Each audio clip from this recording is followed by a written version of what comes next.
How do we get our golden pass to heaven?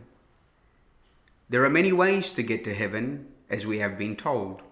Many people believe that the answer to the question of how to get to heaven is to be a good person.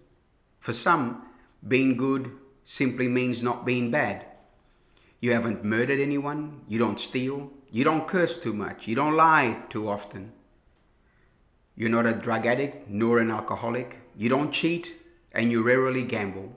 Your conscience is clear, and you are pretty sure that after you die, God is going to let you into His heaven, right? Others believe that the answer to the question in how to get to heaven revolves around doing good deeds. You give money to beggars and food to the homeless. You're actively involved in community affairs.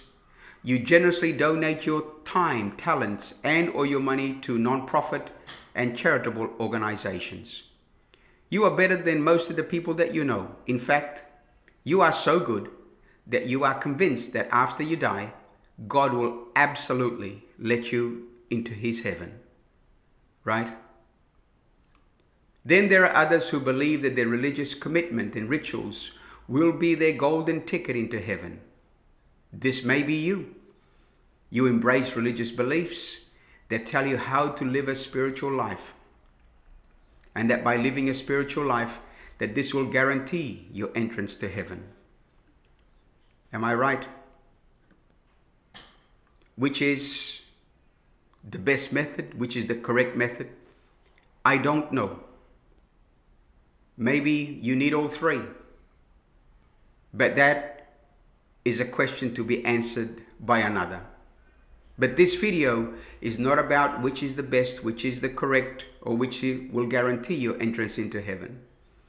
This video is about what a good friend of mine once told me.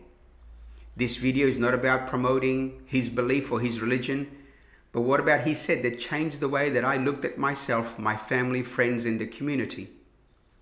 It has changed and influenced my life and what I'm hoping to become. But the most important thing is that after you listen, it will make absolute sense.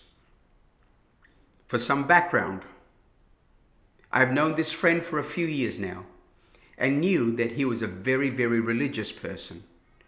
But he had never tried to, how most people would say, save me. He never tried to save me. Now on this day, which I'll never forget, I was traveling to another state which required a stopover in the city in which he lives. As often, when I'm traveling past his state, he met me at the airport, brought some food from his homeland, and we sat down and caught up. As we were talking about family, work, and life itself, the conversation turned to people's beliefs and how and if they live by these beliefs. And he said this to me. He said, you know, the way that we live and the way that we believe, when you go before God, He will not ask you, what have you done in His name? How many times you have prayed? And or how much money you have donated to His cause? He said, instead, God will go to your wife and God will ask your wife, has he been a good, loving and caring husband? Has he been faithful and honest? Has he loved you with all of his heart? God will then go to your children and He will ask your children, has he been a good father? Has he guided you, enriched and empowered you, and loved you deeply? God will then go and ask your family, has he been a good son, daughter, brother, sister, uncle, auntie, cousin? Has he supported you, been there for you, and shown his love through kind deeds? God will then go to your friends, and God will ask your friends, has he been a good friend? Has he respected you? Has he ever turned his back on you in your hour of need? God will then go to the community in which you live, and God will ask, has he been a good person? Has he contributed to the needy, the lost, and the future? Has he led by example? Lastly, God will ask you. God will look you in the eye and He will ask you this. Have you looked after yourself physically, mentally, emotionally, and spiritually.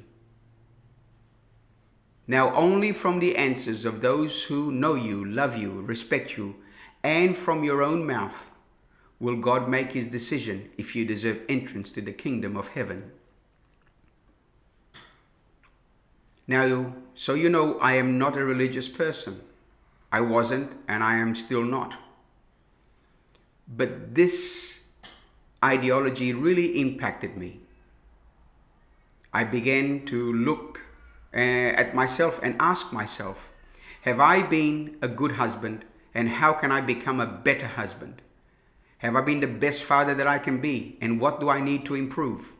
Have I been a good friend? Have I been the best friend that I could be? Have I contributed to my community and the world in which I live in?